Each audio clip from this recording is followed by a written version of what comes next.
My name is Jacob. I'm representing Arizona. My name is Elliot, and I'm representing Ohio. I'm Mark Sansa, and I'm representing Wisconsin.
So, if you guys don't know what this format actually is for the USTA National Championships individual, I'll explain it real quick.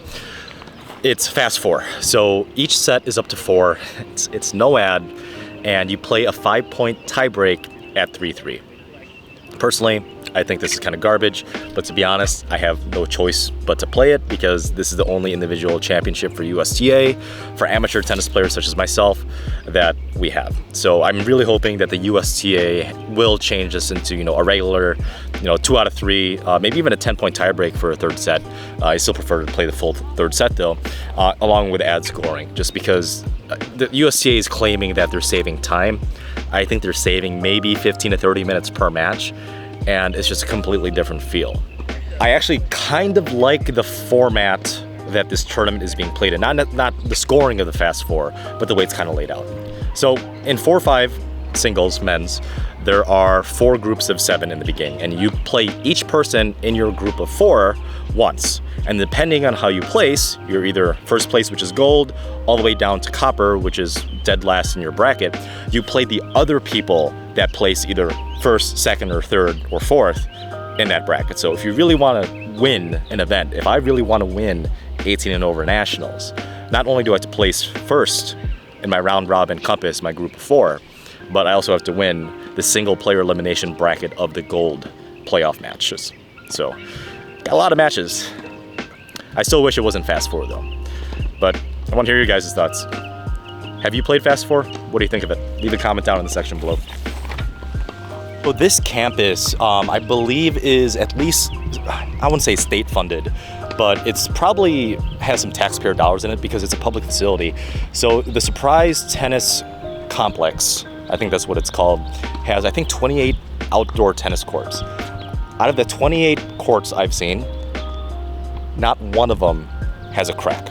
Obviously, there's also no humidity because we are in Arizona, which is a desert, and it's gonna hit a high of about 83 to 85 degrees today. So even though it might not seem hot because there's no humidity, it's definitely hot. And I think to rent a court here is only like anywhere between $5 or $10 an hour. Insanely cheap, given it's a beautiful campus here. So one thing that you guys probably already understand as rational human beings, when you're in a desert state or desert location, like anywhere near Phoenix, Arizona, which Surprise, Arizona is about 20 minutes outside of Phoenix, it gets really, really hot during the afternoon. So my first match, I think it peaked at around 84, 85 degrees Fahrenheit, but it never really caught up to me up until around the second set. I'm talking about kind of like a little bit of heat exhaustion, a little bit of, not muscle fatigue, but just overall fatigue and a lot of dehydration. Because the lack of humidity, I really don't know when I need to drink water until it's basically a little bit too late. And for my sign, when I'm in the Midwest, is I know when I'm thirsty because I've lived in the Midwest basically all of my life. But in a very foreign kind of environment where the lack of humidity is extremely apparent, like in Arizona, It's the only sign I have is my lips are a little bit more chapped than usual, and also my throat is a lot more dry. So that's one thing I gotta be careful of. But my opponent is from Washington, and he was a pretty good player, hit a pretty clean ball, but it seemed like he wasn't really fully prepared, not only for the environment, but also the kind of the challenges I was kind of giving him. I mean, he was a lefty, again, hit a pretty clean ball, but he sprayed a little bit too much after about the second or third shot. So I ended up winning my very first round in the round robin preliminaries, 4-1, 4-0 against a pretty decent lefty. But I'm glad that I was able to prepare with Elliot, Ramon, and Michael, the group of people that I'm hitting with in 4-5, to be able to be on top of my game and get the win at a relatively comfortable margin against a pretty decent player. Elliot also won. He's another 4-5 in a different compass draw. Michael won, and unfortunately Ramon lost in a very, very close three-setter against a very strong player. Ramon lost to a guy, an older gentleman that hits very flat, good flat serve and good kick serve, but unfortunately just couldn't squeeze it through.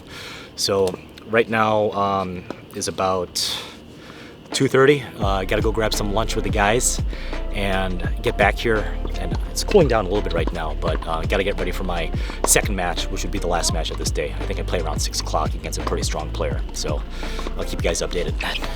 The environment here is also pretty fantastic, where it's a pretty open concept for a 24-court outdoor facility, really high quality courts. Again, no cracks in any of the 24 courts that I've seen. And people are just kind of standing around waiting for their matches to begin or watching friends that are in the same section as them. So it's a really nice chill environment for them to just kind of chill and wait for their next match and probably sit in the shade because it's still a little bit too hot right now. This is match point for Elliot. Whoever wins this wins the entire match. I hate this about Fast 4, but you gotta embrace it.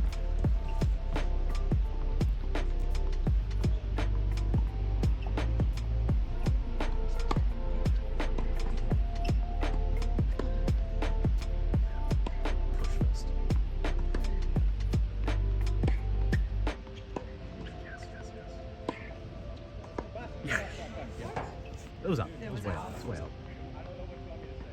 It was out. So funny enough, I ended up playing a gentleman named Jonathan out of New Jersey in my last match of this round robin thing, and he actually is a small-time YouTuber. He was kind enough to record the match. So as soon as that is done and edited, I'll leave a link to that in this corner if you guys want to see my match against him. And do me a favor, hit like, hit subscribe, not only to my channel, but also to his channel as well, to support the YouTube tennis community when it comes to original tennis content. So long story short, ended up winning 4-0, 4-1. I don't know if you guys could tell, but the wind is starting to pick up just a little bit. It's not super bad, but it's enough to kind of throw some people off, especially the ones that are used to indoor tennis or tennis that doesn't have too much outside elements such as wind. So yeah, your boy has made it to the gold bracket, and draws will be released in about, I think, 15 minutes. So hopefully I don't play Elliot, my buddy, who's also in the gold bracket. He won his matches, all of his matches, in a tighter format than me, but he's 3-0 in his compass, so he's in the winner's bracket with me, and hopefully I don't run into him first round. I got some bad news for someone. Hey Elliot, come here. If you win, we play each other. They are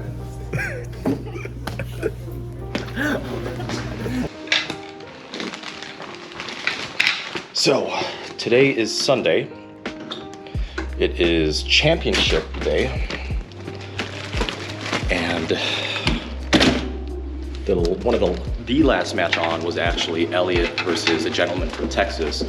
And they both, it split sets, and all 3 sets went to tiebreaks. Sometime in the second set, the gentleman, I think, rolled his ankle. It seemed to be a minor sprain. The trainer was called, taped up the ankle, and was just, he kept on playing like a trooper. And obviously, you never ever want injuries to ever happen. I'm glad it was just a minor sprain instead of something worse. I personally thought it was a full body cramp, given the conditions, and they had really, really long rallies. but unfortunately as well, Elliot lost in a tight third set tiebreak. I believe the score was like 3-5 in the final tiebreak.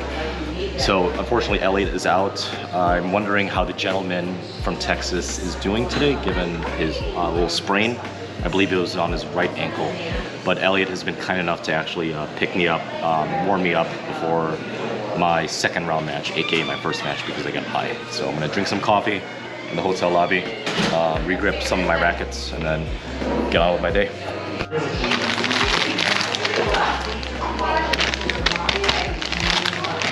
Probably my favorite overwrap right now. It's either this or the Wilson Supreme Overgrip. The Onyx Super Grip or the Wilson Supreme Overgrip. Leave a comment down in the section below. There are very few things in, let's say, the tennis life that's as satisfying as like a perfectly and newly wrapped overgrip that you really like, and you did it yourself on the rackets you're about to play a tournament. So it's a nice little kind of send off before we find out what actually happens in the last two rounds of this tournament. So I mean, overall it's been a fantastic journey. It's so much tennis, and it's just a joy watching all these amateur tennis players, these weekend warriors, just battle it out. Yeah, it's a crappy format, I get it, but I actually do like the round robin and the playoff format in like two separate parts of the tournament. So yeah, it's pretty cool. But I really don't like ducks. I mean, a lot of you guys think that ducks are probably super cute. You feed them bread, they quack, little ducklings. But keep this in mind.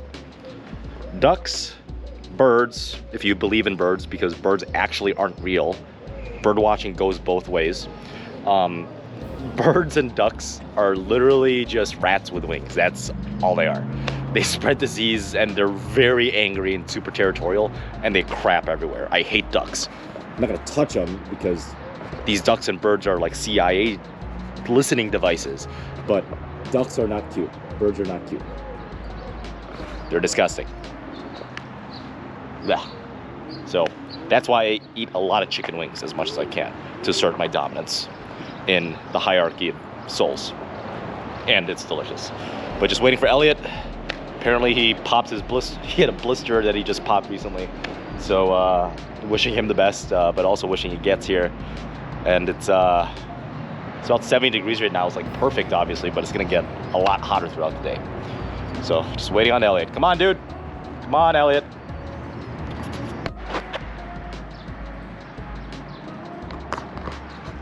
I actually think they heard me. So when we first got here, I was wondering why there were so many barking like noises. We thought like Michael Vick was doing his dog arena round 2 around this area, but apparently there's a cute little dog park right over here. Fantastic. Woof woof. So Elliot and I were able to get about 20 minutes in. Unfortunately, there's something wrong with my my right wrist, specifically the pinky side. It's a ligament, so I'm gonna see the trainer on what that is. But we got kicked off courts because there weren't enough. Right, Elliot? I think I just saw your opponent. So, So are you ready? I'm gonna be checking in about 8 minutes. Drink some water, maybe have half a banana, and then get the show on the road. So center court is kind of like the arena court. I think it's court 1, I'm not 100% sure. But it's always like a privilege to be like in the show court, the main court, the arena court, in any venue, whether it's inside or outside. And these two gentlemen are playing singles right now. It looks to be the semifinals of the 5-0, 18 and over. And one thing you're gonna notice, even at the 4-5, 5-0, or even higher level, most of the misses from the ground strokes, they're not by much. They're only about 2 or 3 inches long. That's what she said. So it's, especially in this humidity, but it just goes to show amateur tennis players, such as me, such as these gentlemen, such as anybody that's playing in this nationally ranked tournament, the margin for error for tennis is so small. You just have to be absolutely perfect in your ball striking if you're really gonna go for it.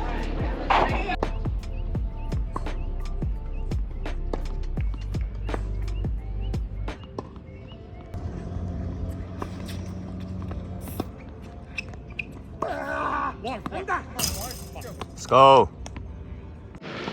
So I just got done with my semifinal match.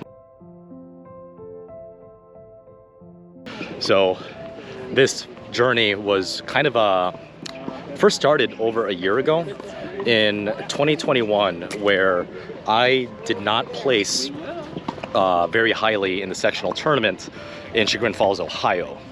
So I didn't get the wild card in because I think I placed 5th. So the top 2 were guaranteed, and then wild cards for 3 and then 4 if there were spots open. So I got very, very lucky in placing 3rd because Elliot beat me. An amazing tennis match. He's an amazing player, and I would consider a good friend now, along with my friends Ramon, Harry, and Michael, who were kind of like our posse. We're like the misfits of the group. And it's just been an emotional journey so far. Sorry. So it's just been, I mean, mainly positive, right? Mainly positive. But there's always negatives. Like a negative is, you know, not me not winning in sectionals, which is perfectly fine. Let me fix that for you. But positives, I got a wild card here. I got a pretty good draw. The other round robin draws were quite tough, in my opinion, based on UTR and some of the results. Luckily for me and Elliot, we placed 1st to do the gold medal match. And it's very emotional, and I actually might be crying a little bit right now. I really don't cry on camera too much. I definitely don't cry on the tennis court. I act like an idiot, but I don't cry. But it's been just an emotional journey, and whether or not I win, I place, or even get to the gold bracket, which I did, it's about the people you meet. It's the people you connect with, the people you talk to, the tennis and the sites you play, which is why I've always been an advocate of people that are graduating college, once they have enough money and are a little bit more stable, to just go travel the world once this worldwide pandemic is a little bit more settled, which it seems like it is. So going into this match, it's been, he's a little bit injured because he rolled his ankle and he started body cramping against Elliot. And unfortunately, Elliot wasn't able to convert some points and ended up losing in a very close tiebreak in the 3rd set. So immediately I was up 2-0 against this gentleman from Texas. His name's Luis, an amazing player, really good guy. And his family was there cheering him on, which I highly appreciate. And I wish my mom and dad were here, and I miss you, Mom and Dad. And I was up 2-0. Initially, my first game was love 40, then I was serving, got it to deuce, I held, and he was a tricky player. He ended up winning the set 4-2. So I down a set 2-4, and then I won the second set 4-1. I started finding a groove. He started to get a little bit tired. I started getting a feel for his game. So I was getting there. I'm in the groove. So 3rd set comes along. He started to cramp up a little bit. My IT band, my gluteus on my left side, where the butt dimple is, started to cramp up a little bit. So it's not looking good, but I did end up getting up 2-0 in the final set, in the 3rd set. And then a few points later, he tied it up 2-2. I got up 3-2, so I was serving for the set, aka the match. I couldn't convert. So he took me to a tiebreak in the final set. And he started serving first, the first 2 points, because it's 2-2, 2-2, 2, whatever. You alternate by 2s until the last point. And I was up 2-0, and then I was up 4-0 because I won my 2 service games, thankfully. And I was serving for this, he was serving for the set. He was serving to stay in the match at 0-4 for me. Held those 2 with some really good points. Unfortunately, obviously, I couldn't record this. And then I eventually won the final tiebreak 5-3 or 5-2. One of those. It's either 5-2 or 5-3. I'll check the scores later. So yeah, I'm in the finals, guys, and we'll see how it unfolds. So I'll check back in a bit.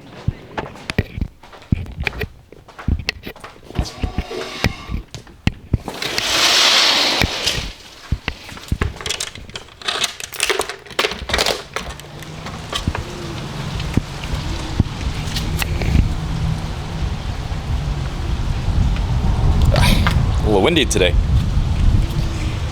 It's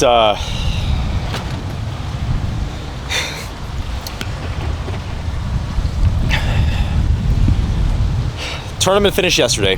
Sunday was the last day, either way, and I'm sore, just absolutely sore. I played a gentleman named Tyler on center court, as fitting as it is. My legs are really, really sore. It's a little bit windy too. And he's from Florida, Jacksonville specifically, I think. He said, super nice guy. And I mean, all I can say is it's been a journey. It's not even about the results.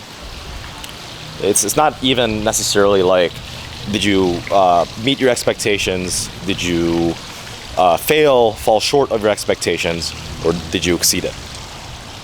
Personally, me even qualifying to go to nationals, even if it's a wild card or lucky loser, alternate, whatever you want to say, I believe that's at least meeting expectations right off the bat.